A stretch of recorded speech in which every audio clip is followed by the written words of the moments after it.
oversee that? Because in the end, the money is your problem. Okay. So with studios, you usually long-running soaps, those are usually things that sit in a studio. We'll have a studio build, set build, and that also costs money. So that's built into your budget and will add value to your production. Show it. Complexity. Productions that require multiple locations. And also, I'm going to draw on a production I did with Ntabi and Flavia Menga. We set out to do outdoors. Beautiful. But once we got to our location, we realized we need 4x4s. Nobody saw this through entirely. We couldn't get to our location. We chose in all cars, not even in combi, had to get 4x4s. Then we had to get 4x4s. And so it's very important to understand how complex your production is going to be. Do you need lots of vehicles? Do you need SFX? Because those things ultimately cost a lot of money. And that is also where planning your budget becomes really important. You also have incentives. The DTI, for instance. And I'm going to manifest that that's all going to come right. I've worked on a few DTI productions, and people always complain. They're like, "Oh, God, it's DTI," because it is heavily compliant. When you do DTI, you heavily compliant on quotas. But they complained, and now they don't have it anymore. So hopefully, it will come back. So it's also important to understand if you're going to go for an incentive. Now, firstly, to understand incentives, you cannot apply for a DTI incentive if you are commissioned through a broadcaster. They do not give rebates to broadcasters. You have to be even an applicant applying in partnership with a broadcast platform who doesn't have ownership over the project. They won't do. So if you're going to go for DTI, I would suggest that you find somebody who can give you, who can help you through that process, because it's quite a big process, and they don't accept a lot. No reality, no telenovelas. So when you're working on a funding model, especially if you're doing an independent show, part of that funding comes from the DTI. If you've done so you will have your funders, you'll have a from the broadcaster, and part of your funding will sit with the DTI. But make sure first that you have all the requirements for the DTI. Okay, then we go to production budget costs. So I'm sure a lot of you, does everybody understand production budgets? Great. For those of you who don't, it is a very complex budget. You have to think of every single element. So you have your above the line costs, that's your development. And that usually takes the longest, that's the longest period, as writers know. That's your script, your research, your script writing, your pitching, all of that sits in development, and it takes a big chunk of time.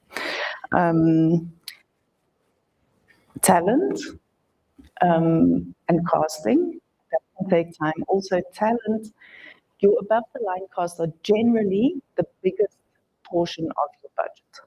It's your talent, it's your producer, director, it's your location scouting. I want to just talk about locations quickly. when you are pitching, when you are creating your deck, locations are production value. Don't think it's such an important part of your production. And a lot of producers make the mistake of not doing their location research in the development stage. If you start pre-production, and you know, as producers, we're not always afforded the luxury of time. As we all know, we're always pressed for time, especially in pre-production. But if you wait for pre-production before you venture to locations, you're going to run into problems.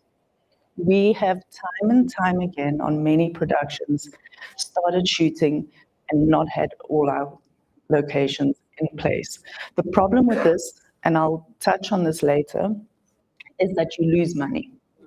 You lose money because now you've scheduled in Tabi's office for a day, but oh dear, we can't find an office, or it's too expensive. Or now we have to change the schedule. We have to cancel actors. So those are the practicalities that you have to keep in mind that can affect your budget, because ultimately your budget is quite important.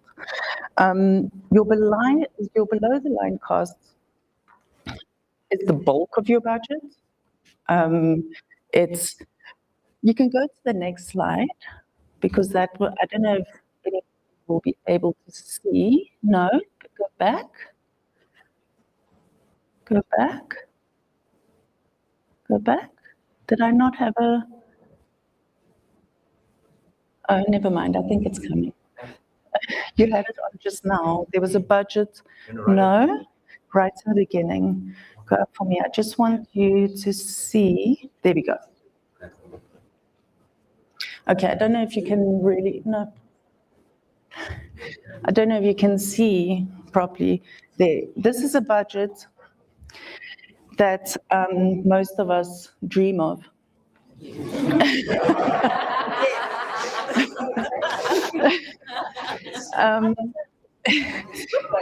And can I say, this is an actual budget that I did and a production that I worked on. It was for Netflix. It was a feature film. Now, one thing to understand is that more money doesn't necessarily be easier. Never. Don't be confused about that. More money is actually more difficult, because you've got so many. I know it sounds weird, but it's true. And this production especially was quite difficult. It was a period piece. It was tough. But you can see how, and this is just the top sheet. So the budget runs for about 50 pages when you go into detail. But you can see your above the line costs. You can see your below the line costs, which is your production, your cameras, your equipment, everything. And then you've got your below the line other costs, which is your post production, so very important, and overhead, insurance, stuff like that. Now, I will get to contracts and disallowable costs, but I want to, when I get there, that you keep in mind this budget when we go to disallowable costs, because every broadcaster or every platform has different rules. Netflix will pay for things like screenings. I think there's, screenings. And that was just us screening it to industry, our friends, industry people.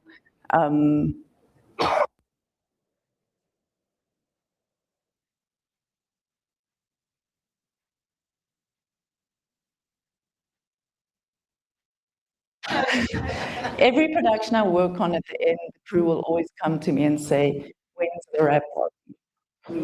What they don't understand is the wrap party has to be for the cost of the producer. It's really for the producer to say thank you to the crew and cast.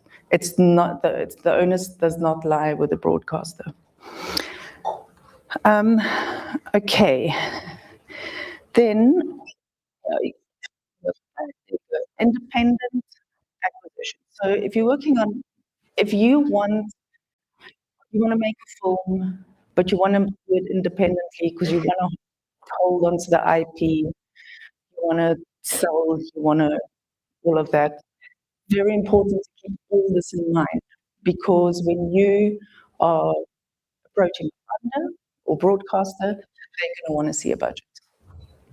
So please, when you're creating something, don't forget about the budget. It's important. So that takes us to understanding cost per minute across the platforms and for different genres. Does everybody understand cost per minute? Pretty much self-explanatory. Does everybody know how to um, calculate cost per minute? No? Okay. It's very simple. I would say, well, when I explain it, will be simple. Say you have, okay, my math is terrible if I don't have a spreadsheet or a calculator. So let's round it up. Say you have 10 episodes of an hour each. That's 10, how many minutes? 600?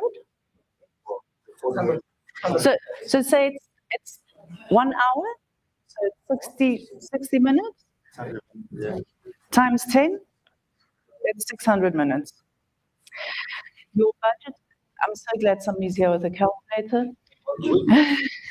Your budget, broadcaster says for this production, you can have 20 million. So you take the 600, or you take the 20 million, you divide it by 600. That's your cost per minute.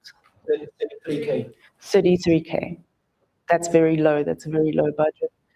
But you'll see it depends on which platform you're on and what you are doing. So for telenovelas, so what I've done is I've given, and I mean, these are not hard and fast, right? Yes. 48 minutes.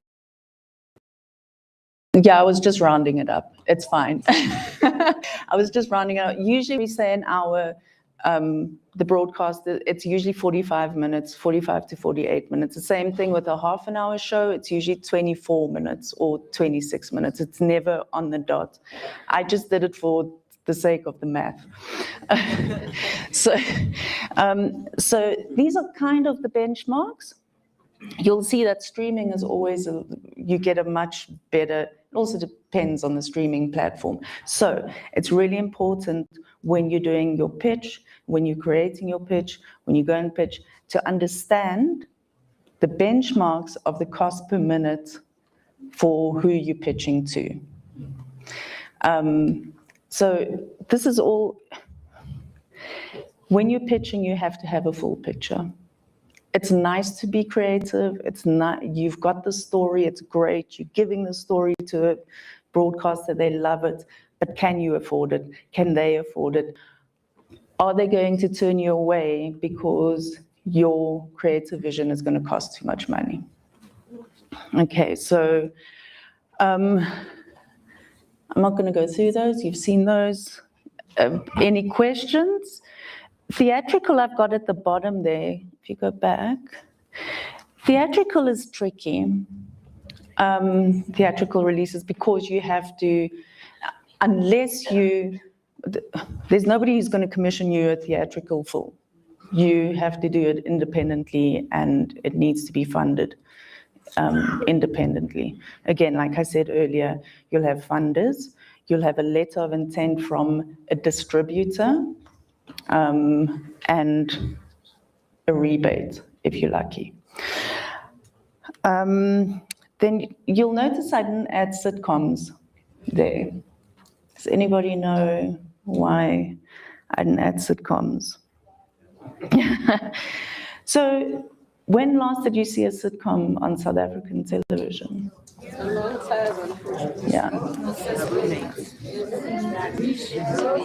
Yeah, so we used to have a rich history of sitcoms, and I think it was Penguin Films. They used to churn out quite a few sitcoms,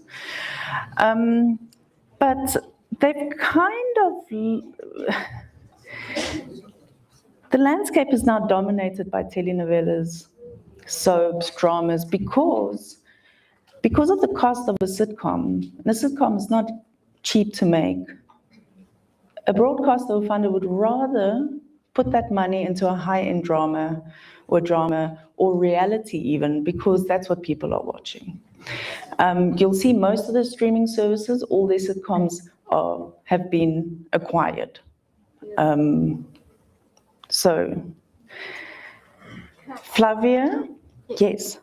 Flavia was talking about Superstore just now. Yes. Is that what you wanted to say? No, but You can please add. finish your train of Okay, thoughts. Yeah. so Superstore sitcom, which is very exciting because we haven't seen one of those in South Africa in a while. I did the budget for it. I'm not going to tell you what the budget is, but what I can say is that it's pretty much close to a high-end drama budget. Just because it costs so much, you've got set builds. Sitcom is not a cheap thing to make. So, and it's not as popular as telenovelas, soaps, and dramas. And therefore, you don't see them because they're expensive. Flavia wanted to add something. Sorry, I just wanted to add on the cost per minute. There's also made for TV movies, which, yeah, those are really great because you build your relationship with them. Yeah. So they range for, I mean, I can't work out the CPM, but they range for anything between 700K, that's generally the standard, to if you need to add in a bit more. And then, I don't know, okay. And then the Showmax ones are around 2.1 mil to 2.5. And then if you're really good, like my pizza, she's here. She just did one and it got us at them now. Shout out. But that was like an action and it was a genre piece, so she got double the budget. But that's because she had done a lot of these. And that's full budget, right? That's full budget. Yeah. Their budget on movies is crazy. I need an ETV movie. They sit in around 5 to 7 million, from what I remember. I don't know if there's how many they put in, but their movie budgets are quite exuberant. So exuberant for me. Yeah, I was just about to say. But compared to yes. So it's just sometimes you don't enter with a series. Sometimes you enter with a movie and kill it, and then they can trust you with a series. Yeah, absolutely. And I've worked on quite a few movies independently with, I'm sure you all know Kino Matosho and Robbie Thorpe, and our movies never exceeded 8 million. And that's very little if you put it in monetary terms. So it's usually a 4-week shoot. That's another thing, is your budget will tell you how long you can shoot for. So when you're pitching, when you have an idea, keep that in mind. Because if it's very complicated, you're going to need a lot of time to shoot it, and that's going to cost you a lot of money. Okay. Also, I don't know a lot about micro dramas. It's just, I know Flavia has been working on one. But they don't get big budgets because they're usually like 1 to 2 minutes, right, Flavia? Like short little episodes of a series. And I did a bit of research on that, and they cost between 90,000 and 360,000, right? Yeah. Is that? Yeah. In SA, but they're becoming very popular. Yeah, if you produce them in bulk, that's the economy of scale. Yeah, economy of scale. Same thing with telenovelas. So a lot of time, a broadcaster will get a pitch for a telenovela, they'd love it. And before you even shoot the first season, they say, we know we want a second season. And that's when you then use your scale of economics.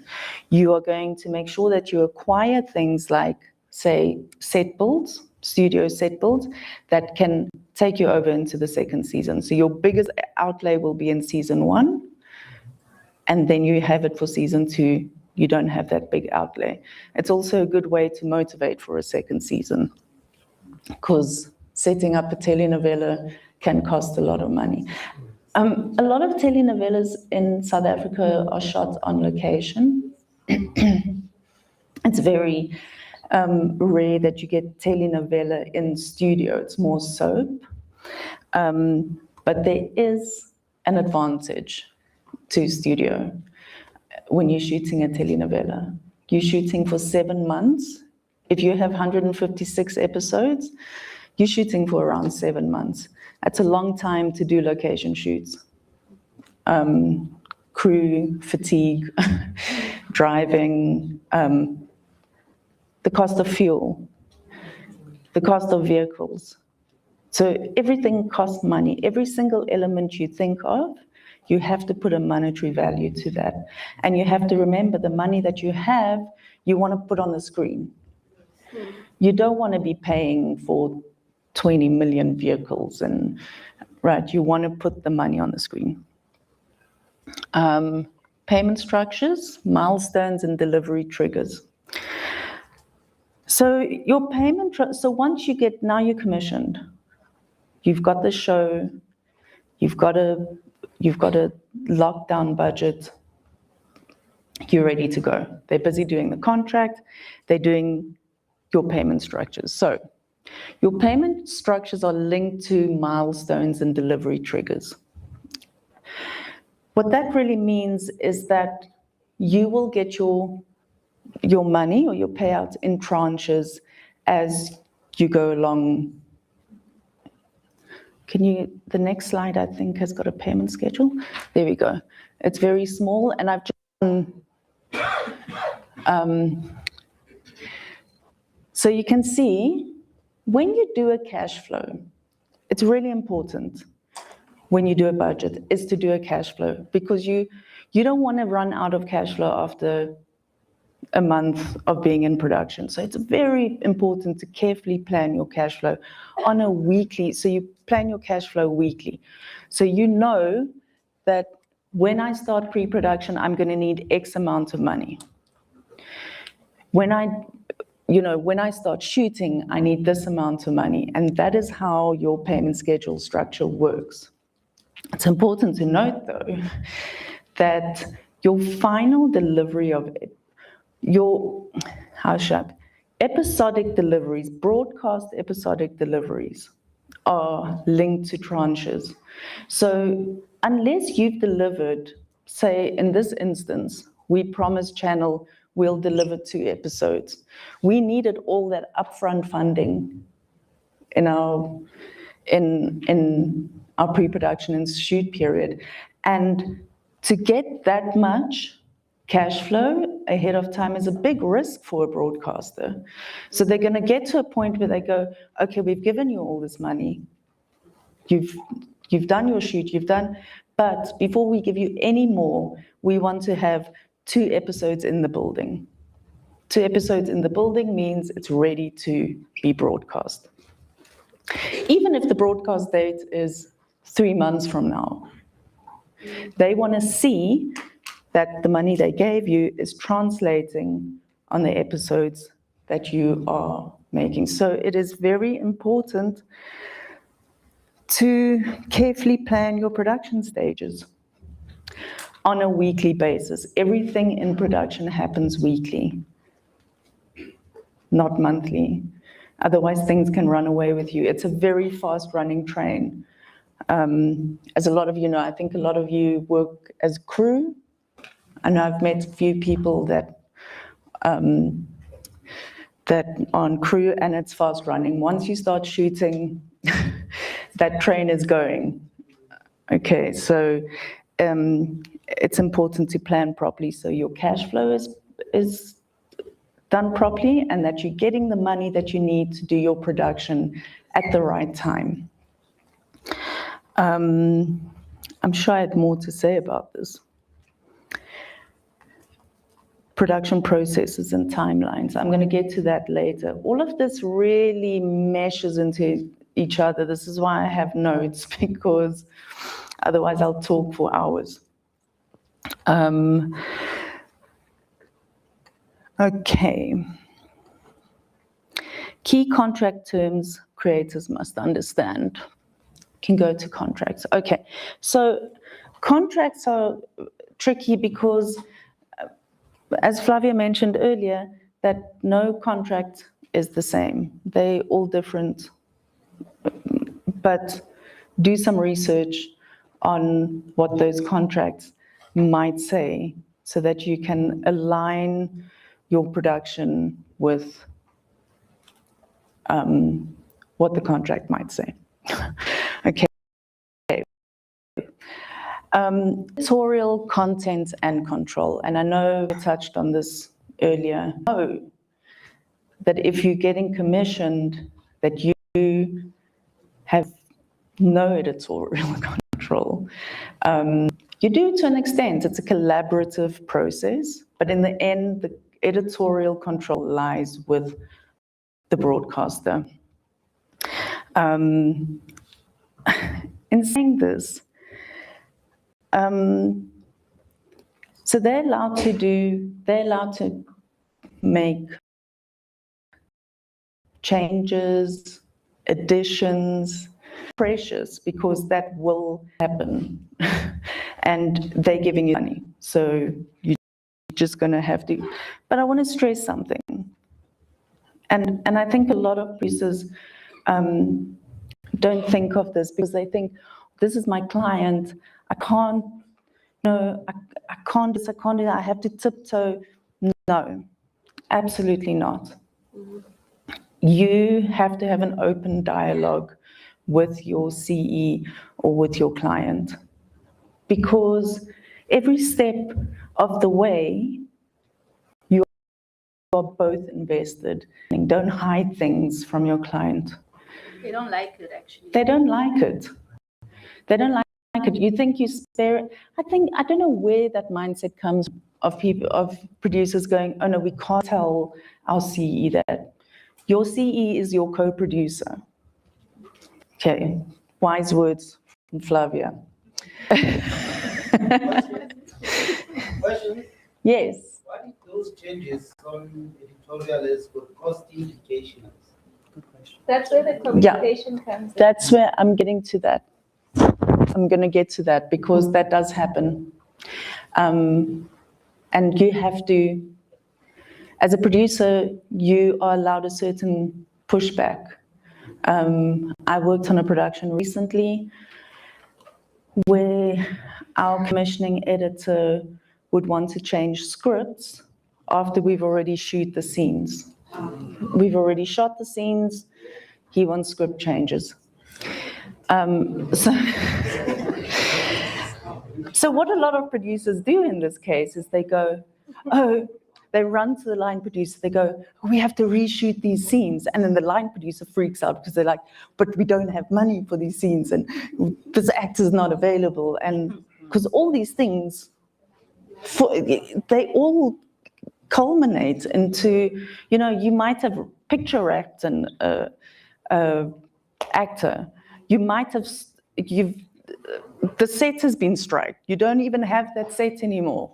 And now you have to go back. You can push back.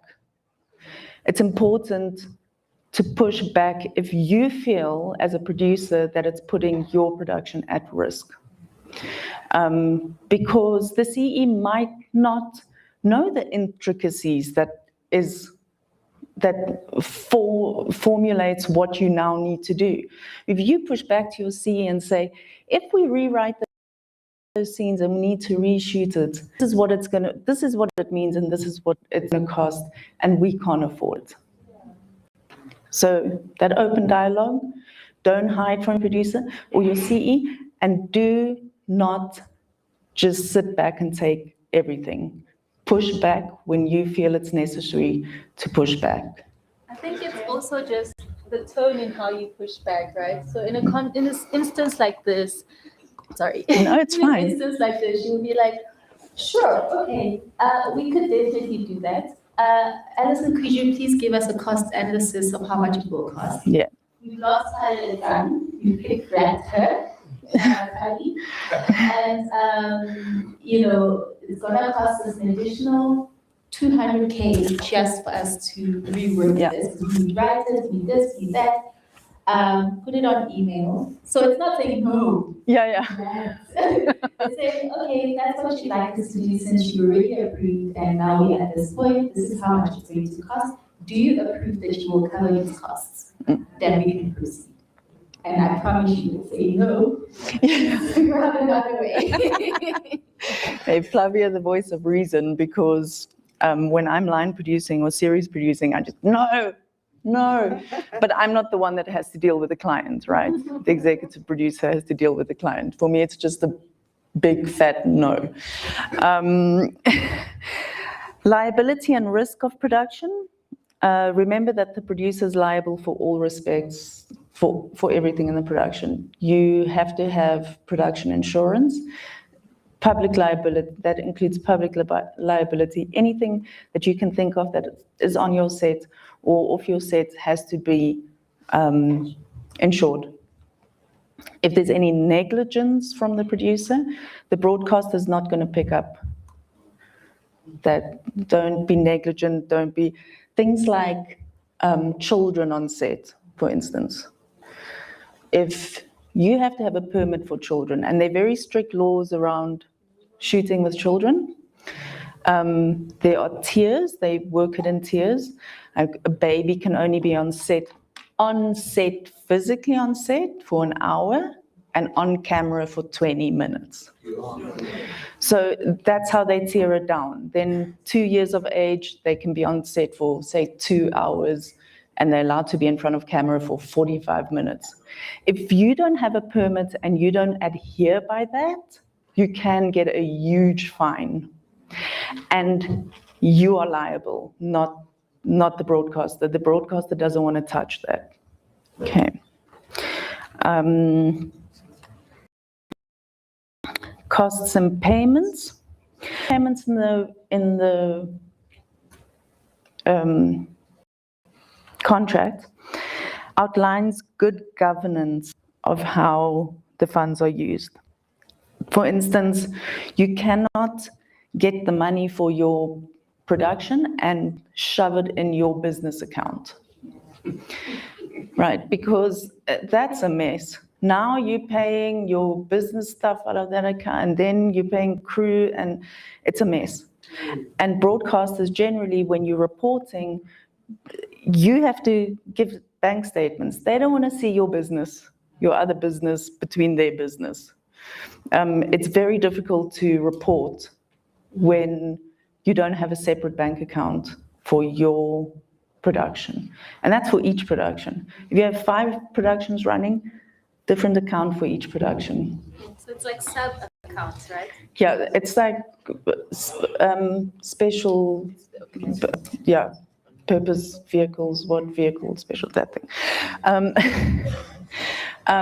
Also, SARS compliant. You have to be SARS compliant. We all have to pay our taxes. Okay. But I'll talk more about this when we move to reporting structures. I know my session is so much fun.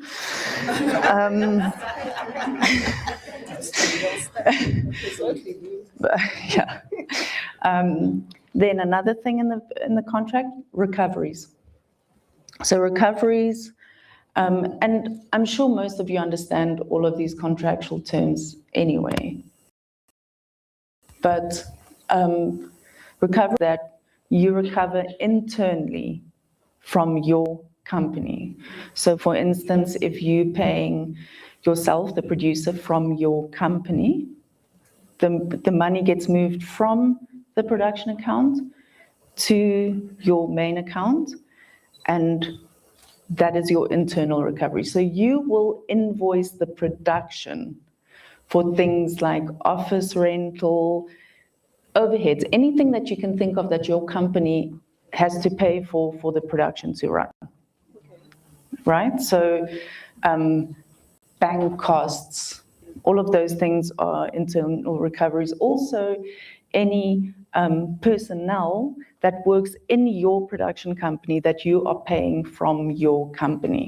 So for instance, if you have a production coordinator that works for your company permanently, and they're working on the production, you're going to pay them from your company, but you're going to recover it from the production budget.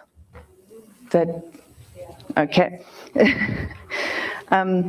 Disallowable costs. This is my favorite because I worked with a few producers in a production company a couple of years ago that would come into my office and slam some slips on my desk. I'm busy doing cost reports. There are the slips. I must put this in the cost report. Alcohol. Literally, slips for alcohol to the tune of, I don't know how much, like 10,000 Rand. Like they took, and then I would say to them, guys, we can't put alcohol in the cost report. And they go, yeah, but we took clients out. we were entertaining clients. That's fine, you can entertain clients, but you're doing it on your own dime as a producer.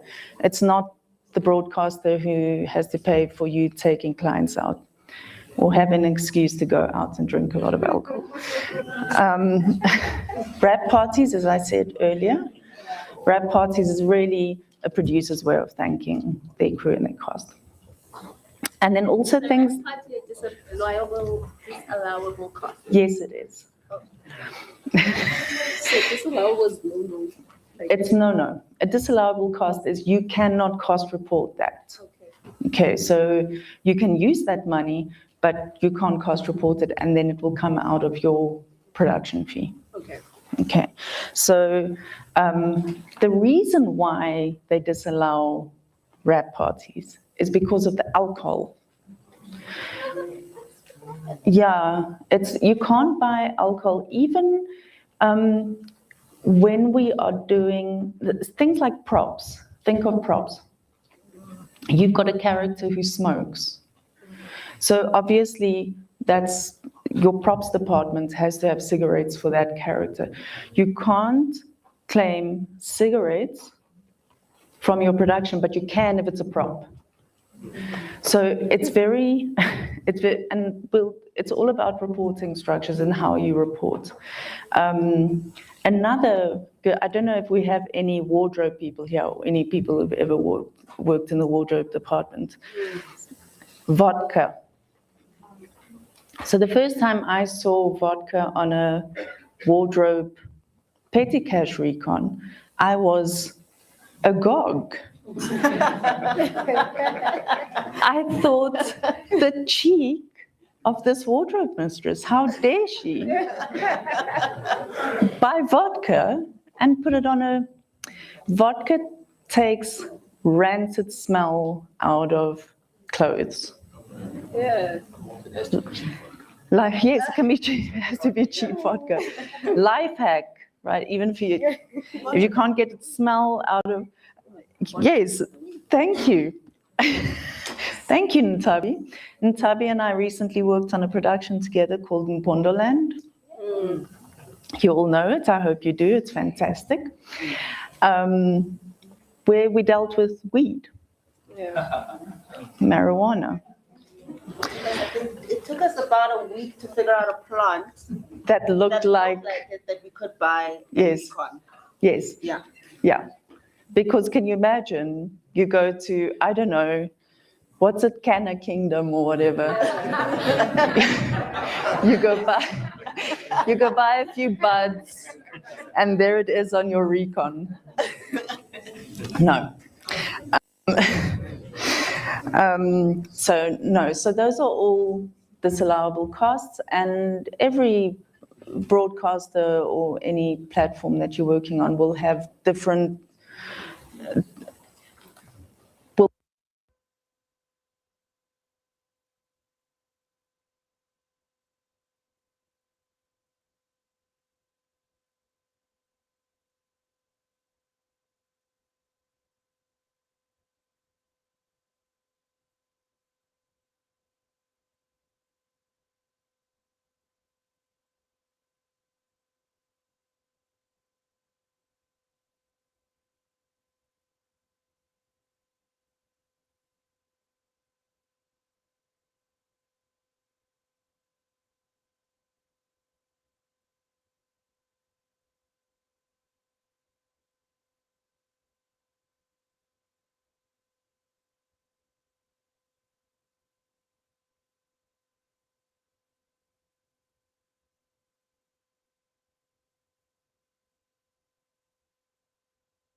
found out there were also rhinos on the property, but they were luckily far away and we didn't have to worry about them.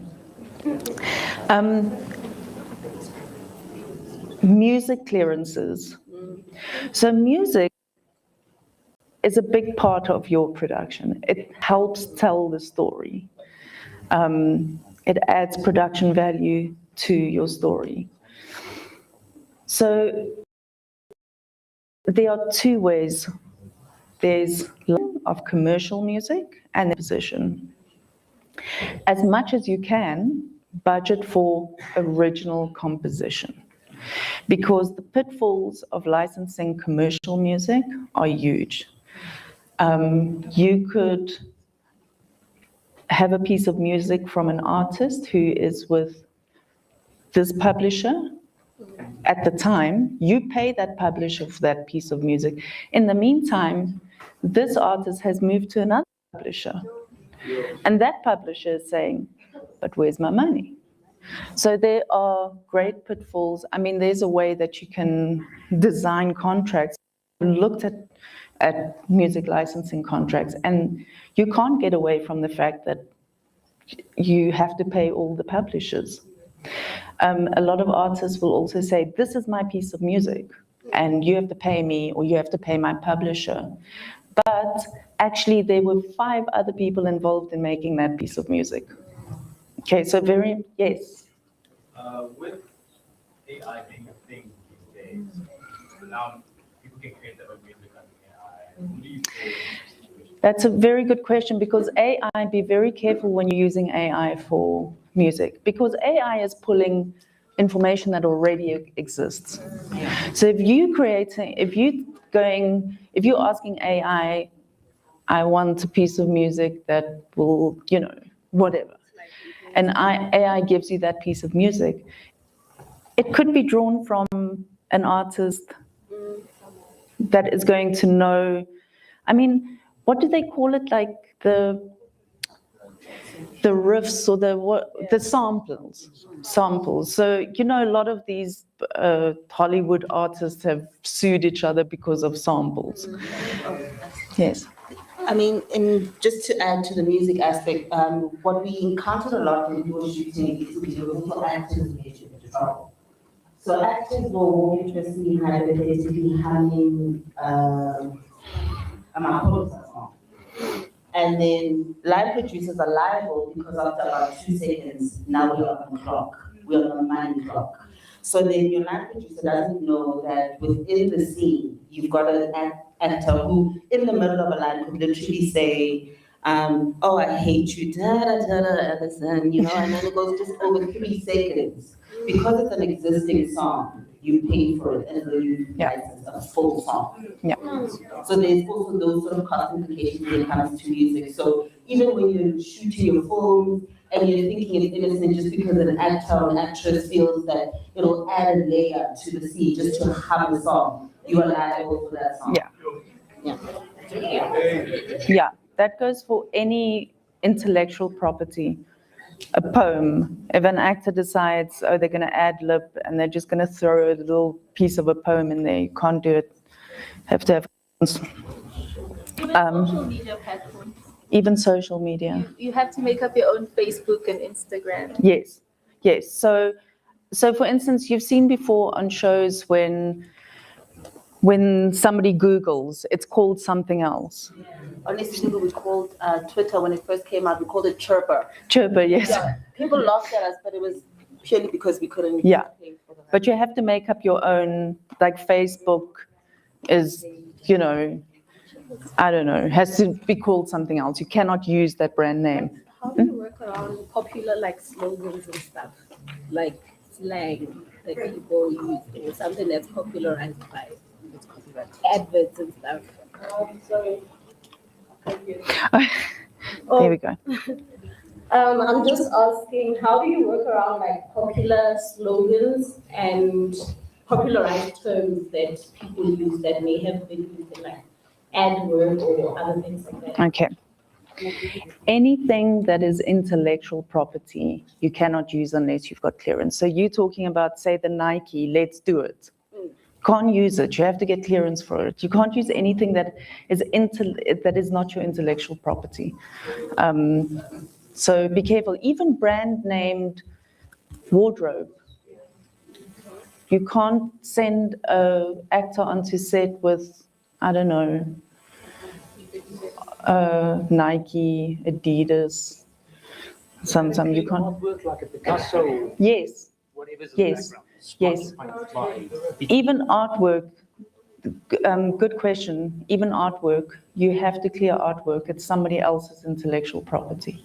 So you'll usually find that art departments, if they want to do artwork, and especially if it adds to the story, if it's a story beat that certain artwork, they will create the artwork themselves in the art department. Or use a nice piece of art but get a clearance. Yes. And then if it's religious issues, how would that work? What? Symbol, really swords, sayings, books, Or like our father. any actor on that. No, I think, yeah, that's kind of public domain. I think it's not, who's got the IP for the Bible?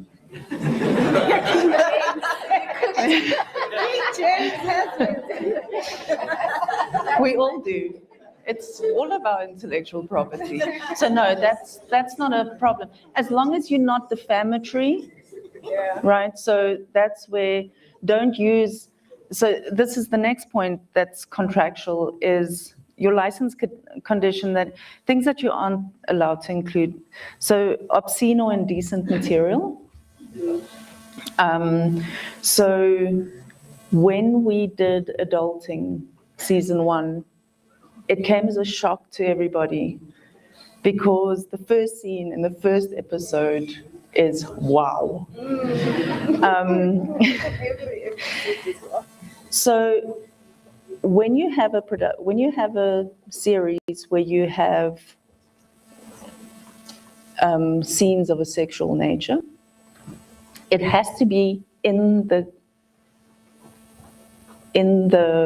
talent's contract. There's a whole thing around intimacy on set, and this is very important. If you have any intimacy in your story, you have to have an intimacy coordinator on set. You have to familiarize yourself with those conditions around intimacy. Because if you don't, again, you're liable for any. An actor can go and say they were abused or harassed on set because they did not give consent to show, or kiss or touch in a certain way. So that's why the coordinator is there. The intimacy coordinator will see the actor the day before. They will go through a list of things that they are comfortable or not comfortable with. What they are comfortable with showing on camera. Do they mind having their tops off? Do they just want to be seen on the side? So all of that. Do they mind kissing? Do they mind touching? So all of that before that actor even walks on a set has to be signed off on. And that's also part of your archive deliverables, which is also a fun topic. So anything like obscene or indecent material, racially prejudicial content, offensive or defamatory content, like if you blaspheming, it's not okay. And then also important, content referring to actual people or actual events. Be careful because that also needs clearance. For instance, this is hard because I've never worked on a production where we did this, because you shouldn't. But Flavia and Tabi and I were talking about it on Tuesday, because you can't refer to people, to actual people, because if that actual person is watching your production and they feel any type of way, they can sue you. Okay, another thing that, Just a quick, yes. What if they passed away? It's a historical character. well, then it might be a problem with their family. There's a family foundation. Yes, yes. So I refer again to the movie, the Netflix movie, because I learned a lot of lessons working on that. Because it was based on a true story, we had to go and get permission from the parents. On Outlaws, we had to buy the chief a cow. We did. We bought the chief a cow. Okay. Yes.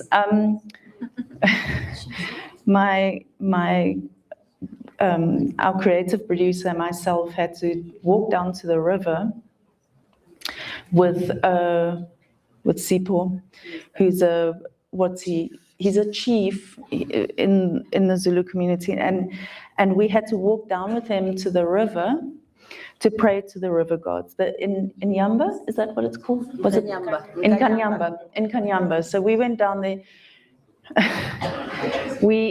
And this is where you have to get it correct, right? You have to know. You can only, Ikanyamba only wants 1 rand coins. You have to throw it in the water. You have to throw white, beads. White beads into the water. You have to, and because we were getting quite a bit of rain. We're getting quite a bit of rain in this was on Outlaws, in this location where we needed the 4x4s already. It was difficult terrain. We could only shoot there for a week, so we had to, 2 weeks, we did 2 weeks. We were bleeding money. And then it started raining. But then we went down to the river, and I fully believe that, speaking to Nkanyamba, as we walked up the mountain, the rain stopped. Yeah. It did. Yeah. And it didn't rain. It didn't rain. So, and then on Pondoland, we had to go and speak to their elders and their chiefs. And so, yes, so culturally, you have to, and you don't, so your question, even if you're referring to a person who is no longer living, their family might be offended by what. So if it is a story beat and you want, and it adds to your story, get. Tusobey also shares the same concept of the rape with regards to the woman king. Sorry? Let's do that. I'm saying Tusobey also shares the same concept when it came to shooting the woman king in South Africa and Cape Town. Yeah. Same like in Kanyamba story. Yes. Apparently they had the rainfall also, and they had to pray to the rain gods. Yeah. But I just wanted to ask, with regards to the cow for the king or the chief, is it allowable cost?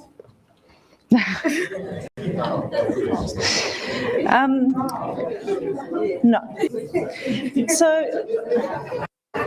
this is a very difficult question because I'm putting myself in a very difficult position. Yeah, it's probably a disallowable cost, but we made it an allowable one. I'm only saying that because Flavia is not here. But no, I mean, things like that, again, have an open dialogue with your CE, right? So that, yeah. So you should have like an open dialogue with your CE. So we also had to shoot for Mobango, my gosh, unfortunately. But we had to shoot a lot of locations that were supposedly spiritually inclined, and you couldn't just get location, what are they called? Location permits. Permits, yeah. So we had to go see the king, right? So then at the time they gave me 5,000 rand for Blanco. And when we got there, we got received by the junior king. I hope I'm not being offensive because I'm just trying to kind of explain the terms of years. So then we were received by the junior king, who then checked if we were safe. And then we had to go to meet the king. But when we got there, we had to crawl from the gate. So I had the money in my sponge. And then, so we were crawling to his house. So it was myself, the art director and the production manager, we're not feminists, but we're not gonna crawl from the gate. But we crawled all the way to come. Can I tell you today, I still don't know what it looks like because we had to sit like this and we couldn't look up. We were not allowed to look and say, I know what it's illegal, guys. And then I had to somehow get the money out and do the bula. But after we paid all locations automatically, we didn't have to pay for any locations. So that was the offset. I don't know how they put it in the in the recon, but essentially there's certain things. I think there's certain concessions depending on where you shoot and what the cultural, how they work culturally. Because once he signs it off, we can even shoot at a hospital. In Venda, we can literally walk into a ward and say, "Get him out of here." I know he's not in blood, but get him out of here. Because we've got leeway to shoot. Anyway. So they saved on location costs, but I was on my knees. Yeah. It sounds bad when I say it. Yes. I take it back. Yeah, so there, I mean, yeah, so it's about a conversation. But as a producer, you also need to find creative ways of making your budget work, right? So we all hide things from the broadcaster when it comes to reporting on our budgets. We all do. It's called clever bookkeeping. And we all do it, so it's fine. So for instance, buying a cow could have gone into the animal wrangler line item. So there's always a way of doing it. But I would suggest rather have an open dialogue with your broadcaster, because if it comes back to bite you, then you could find yourself into trouble. Okay, change of control.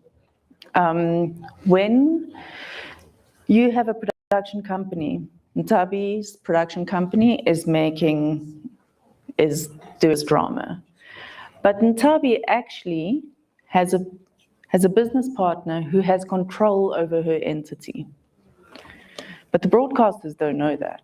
According to the broadcaster, Ntabi is the producer, and due diligence says that she's the producer, but she's got a controlling partner.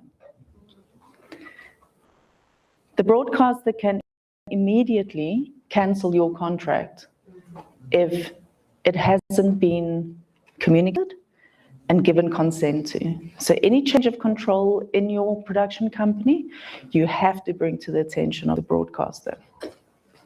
Okay, because they will take your production away from you, because they can.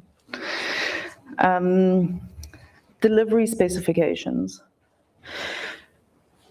And I'll get to that in reporting, but please, I know, even me, I mean, I'm just a line and series producer. So technical, I mean, you saw us earlier trying to figure out how to get this on the screen. Okay, so technologically, we're all a bit challenged because I know technical people here, but as a producer, you have to keep your finger on the pulse of what's happening in the technical domain, technology, because you might have worked on a production for many years, and there are lots of people who work for a production company, or they've worked on, say, a long-running, like Scheme Sum.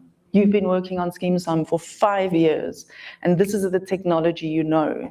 And then once you decide, well, I want to spread my wings, you leave, and then you're like, I don't understand what's going on, because it changes so quickly.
delivery specs are very important. Know what those are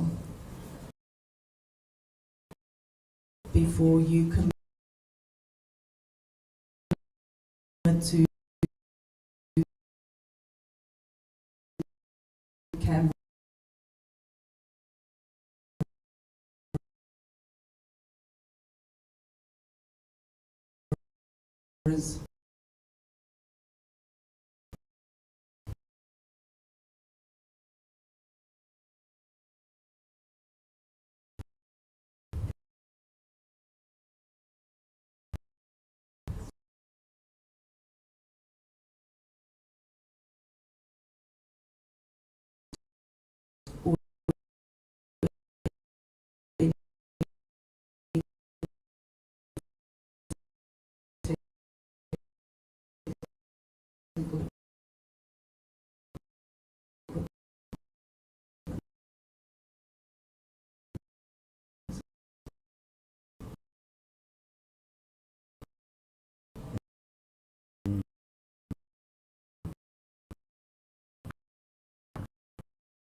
Okay.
If you look at school story